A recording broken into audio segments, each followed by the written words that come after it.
Good morning and welcome to Morning Moments. I'm so glad that you joined us today. Today, I've moved some things around on Morning Moments to what I normally scheduled because of the urgency of what's been going in Haiti. Khalid Monel was my guest back in February of this year, and I'm bringing him back because of the earthquake that hit Haiti. He is involved in Christians United for Haiti, and I've asked my brother, my good friend, to share what's gone on this week in Haiti and what they could do to help. So, Khalib, I'm so glad to be able to have you on today for Morning Moments. Well, thank you so much, Andy. Certainly appreciate the time. Unfortunately, is it at the time of great need and disaster in Haiti? But thank you so much. You've been involved in Haiti and supplying a lot of great resources for them through the years, and so this isn't a new field to you. This is your heart. This is where your heart has been for years and years. So tell us what you've been doing and what's going on just this week. Well, Christians United for Haiti started back in the year 2001. We started doing missionary outreach, humanitarian, and non-community development works in Haiti. Unfortunately, from time to time, we have to jump into disaster recovery mode. In 2010, when we had the earthquake, I was in Haiti 12 days after the earthquake. Fortunately, again, now in 2021, this past Saturday, we had a 7.2 magnitude earthquake that hit Haiti about 8:30 a.m. in the morning. However, that was the biggest disaster in the last 3 weeks that we heard of. But just a little over a week prior to the earthquake, Haiti was under tropical storm Fred. And then 7 days or so later, Haiti was hit by an earthquake. And less than 48 hours after the earthquake, Haiti was under tropical storm Grace. So it is disaster on top of disaster. When earth and wind and rain at the same time in Haiti is definitely not what Haiti needs right now. But we do know that we're gonna make a difference, and that's why we definitely want to share that information with our viewers and listeners today. Yeah, there has not been a lot of time for the people to recover from one disaster to another. They've been back to back to back.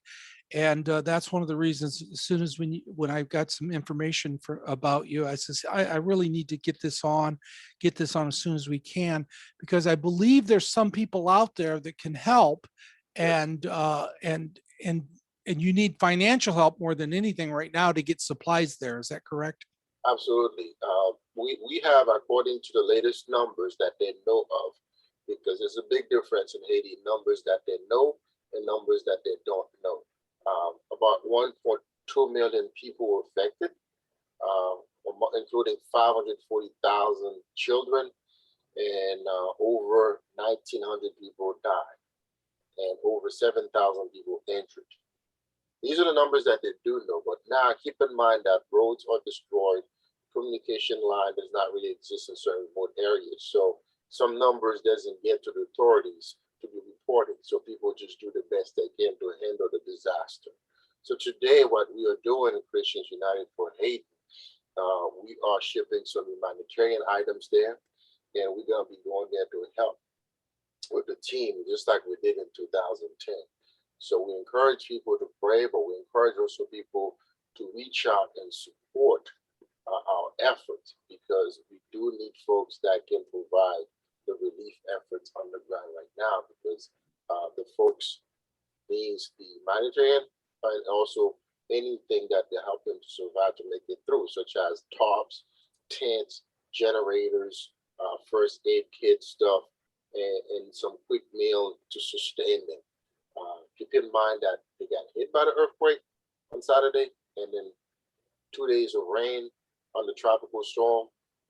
The houses that are still standing are not safe, and the houses that are demolished does not exist to demolish. So folks literally are staying outside in the rain right now, so they do need our help. So any help will be definitely, be great. Often when a tragedy hits and disaster hits, there's specific things that we're asked to give, and so that we can ship it out.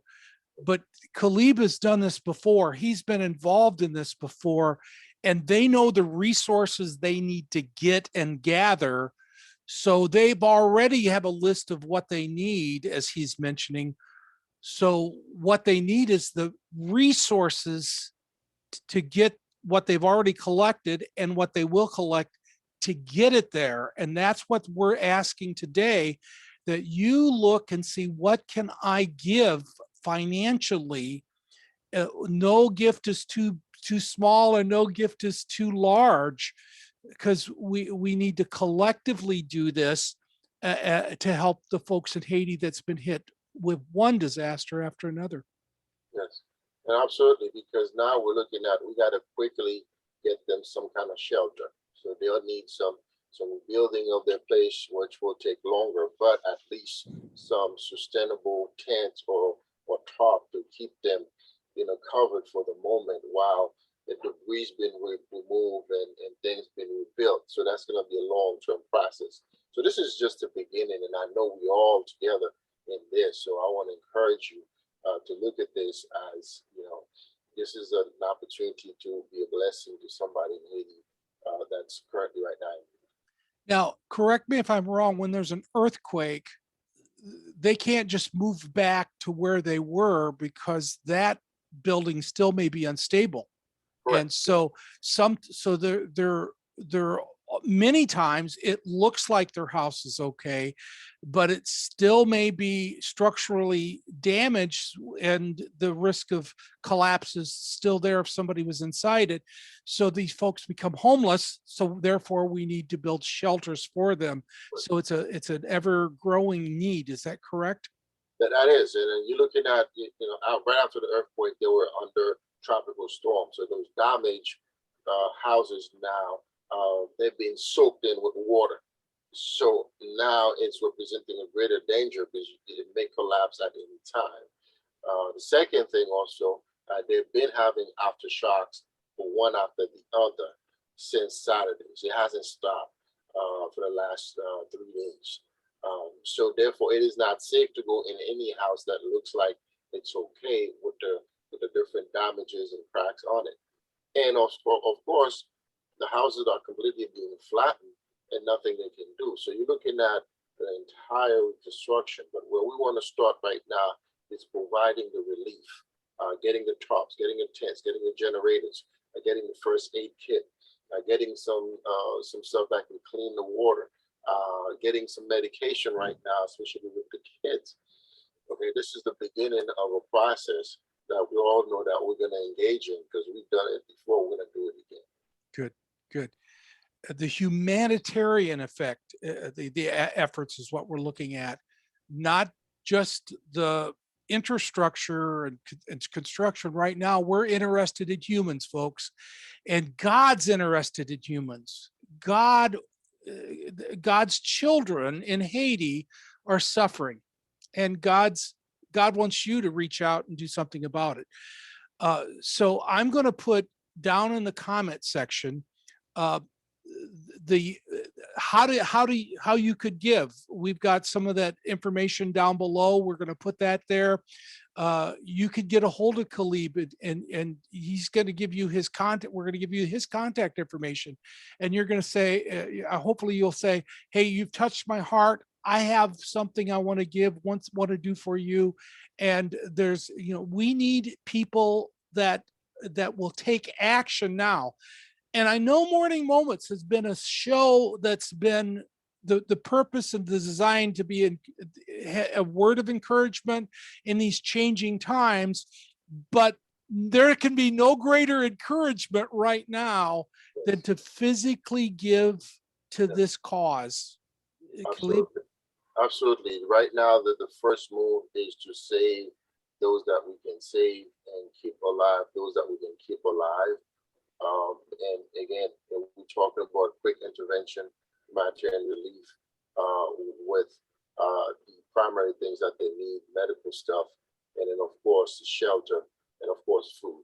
So your contribution will help, and also encouraging somebody else to do it, of course, will multiply the blessing.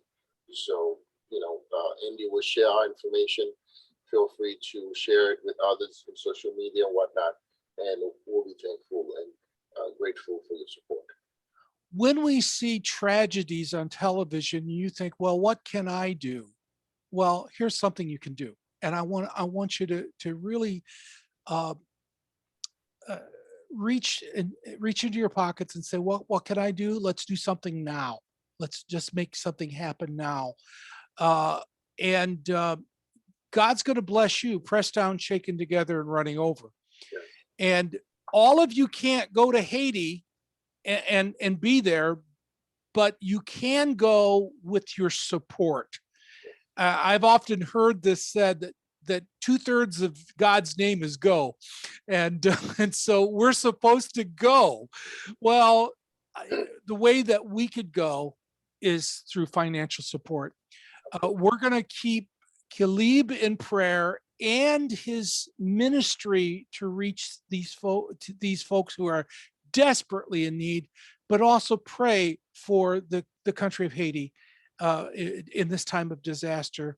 And we're going to keep praying for you, brother. Keep up the good work.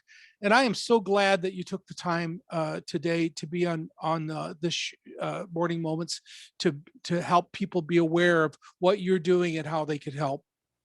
I certainly appreciate you also, well, all your support, your prayers over the years towards the people of Haiti. And again, we'll see miracles happens. We're going to have a great testimonies about the lives that God's going to save, and all the great stuff that's going to be done for his glory. Okay. Thank you so much for coming in, and thank you for joining us in Morning Moments. And I keep telling you to share stories.